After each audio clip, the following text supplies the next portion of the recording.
Good morning, guys. What's happening, beautiful? A lot of people said to put a camera on you. I said you didn't want a fucking camera on you. That you want to be like the neighbor in the Tim Allen show or whatever. I got warrants in Jerusalem. That's right. I hope you guys are doing fucking fine. We're going to spark the fucking holy smoke. The church of what's happening now is in full fucking effect. Everything's beautiful. I had a great weekend up at the fucking Ice House. We did Friday. We did Saturday. Stanhope showed up drinking vodkas. I fucking love that guy. Oh, that was amazing. I watched it this morning when I got home from work, and it's just... When he was talking about Arizona, I thought of you. I don't think you're going to move to Arizona, but just the entire way he was talking about his town, I could, like, with you or Tennessee or wherever you'd go, I could imagine you doing that in a few years. Fuck you. I don't want to live secluded and stuff like that. But it's hysterical because what a lot of people don't know is that Doug Stanhope really helped me move to Los Angeles about 15 years ago. Mm-hmm. I've known Stanhope since 91, and we met in Boulder at the Boulder Broker Joker when I was starting to do comedy at first. And he fucking stayed at my house twice, and he came back. He was on Evening at the Improv, and we became friends, and we kept in touch. And then I forgot I forgot his number or some shit, and I was living in Seattle by that time. And he had won San Francisco comedy competition, and he was fucking huge, and he came up, and we did New Year's, and he asked me to come back to L.A. with him, and I was like, I don't fucking think so. And then, as I was ready to move down here from fucking Seattle, they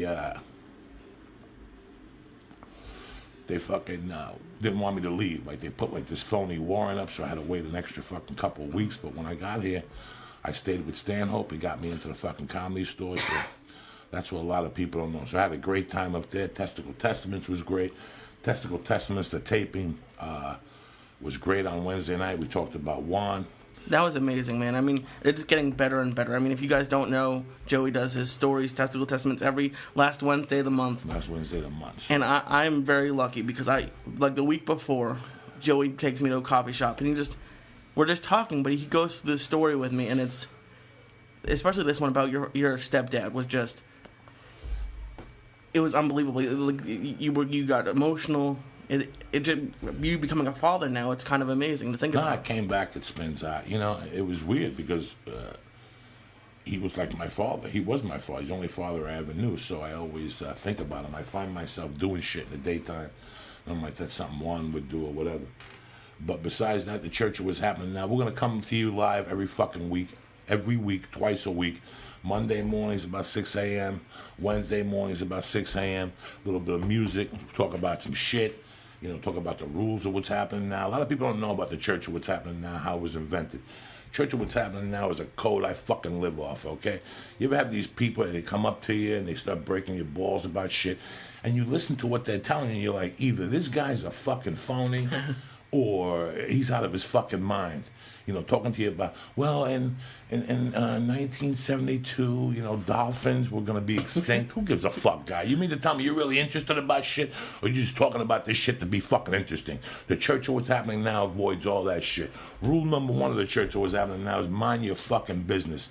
Rule number 2, mind your fucking business. Rule number 3, mind your fucking business. What that means altogether is nothing bad will happen if you don't mind your fucking business. That's number 1. Just mind it.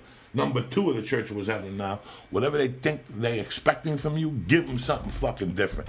If they're expecting an eye poke, kick them in the fucking ear or kick them in the nutsack or something.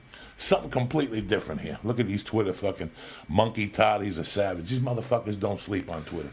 You know what? It's amazing. They're up all night. I'm up all night. It's crazy. Especially with you with 70,000 followers. I come home at 1 in the fucking morning. You just say hello on there. There's 92 million fucking hits on there. It's amazing. Yeah. We've created our own little fucking world with the internet. And I hated it for a long time because I thought it was a bunch of young kids on there playing the drums. Jumping up and down. They're doing. And it's amazing because we wouldn't be here without them. Mm-mm. We started out with Matt Flavor's World. We did the CD. We did the documentary. And fucking Facebook. Look at the stock is going down. Facebook's full of fucking ads. You could smell the twins on there. What are those 2 twins doing? Then they buy a house. They're selling the house. And oh, the Winklevoss twins. Oh, God. Fucking yeah. Winkyvoss twins. These fucking momos. I'm surprised you even knew about them. I was trying to think of who you're talking about. What the fuck you think you're dealing with, dog? I seen Social Network, bitch. I've seen it a couple times. I can't put up with the guy that plays the thief. I like Justin Timberlake. what's the kid's name that plays the fucking thief and Oh, that shit? The Jesse computer? Eisenberg? Yeah, he always has a look on his face like somebody fucking farted. Oh. Speaking about fucking farting, we finished the podcast the other day. Let's go get some fucking coffee or something. Now, the whole morning, you know, before you need to shit, like, we getting up early right now, so I'm not even in my shit zone. The shit zone starts about 7:30, 7:45, right before church. So it's early, so I got to eat breakfast first, drink a few cups of coffee, maybe smoke a number, and I'm ready to take a fucking dumpster, and I walk outside with Lee, and I had to rip one. I didn't want to go in this car. You ever have somebody farting and bring the fucking fart into your car? Nothing pisses me off more than that when somebody farts in the hallway and they bring it in. Air it out there. So I blow this fucking tremendous fart like I'm going to blow right now. Listen.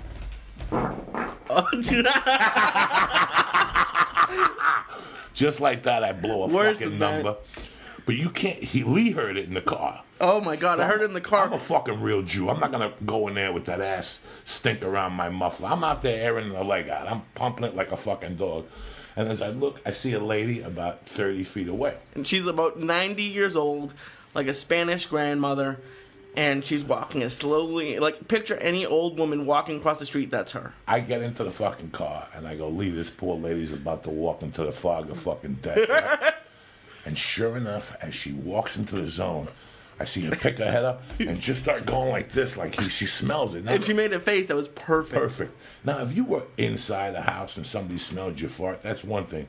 But when you're outside, there's air and trees and chlorophyll, and it sucks up the farts and shit like that, and you still bump into a fart, that was a fucking good fart. What about the one I just kicked right now? Oh my God! Ooh, you're gonna have to throw that chair out. But it didn't. What you just said, it didn't even give it justice. That woman, her face turned up, and she was waving at the air like it was mustard gas or something.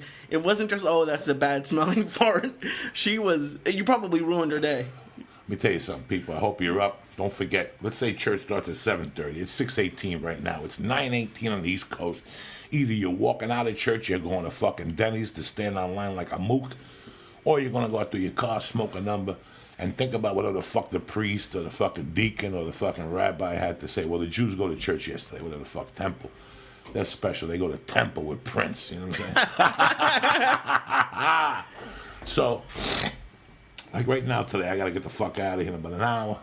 I'll go in there, I'll see Padre, throw a fucking blessing on him, put a couple dollars in the basket. I'm out of there in a fucking half hour. But who else comes on before church to get you ready mentally for what the fuck they're going to talk about? Only Joey Diaz. Like, we're going in like fucking Marines, you understand me?